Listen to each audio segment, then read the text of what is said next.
In this quick video, I'm gonna show you how to make players run forward in EFC26.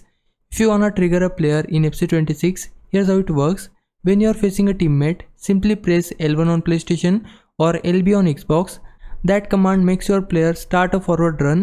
You will notice that once triggered, your teammate will continue the run, often going offside, and then return onside when the timing allows.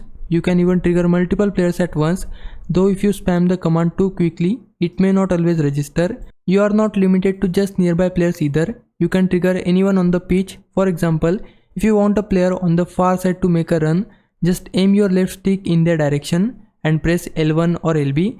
That will send them forward while you keep your movement smooth and uninterrupted. You can also trigger players before the ball even reaches your feet.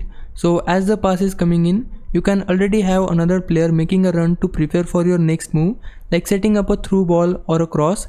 Essentially, it's just a quick tap of L1 or LB and your teammate will start running. They'll continue until they go offside and then naturally drift back into their original position. That's the basic way to trigger a run in FC26. It's simple but incredibly effective once you get used to the timing it right. Now if I was a big help, can you like this video and subscribe my channel. For now, thanks for watching. Bye bye.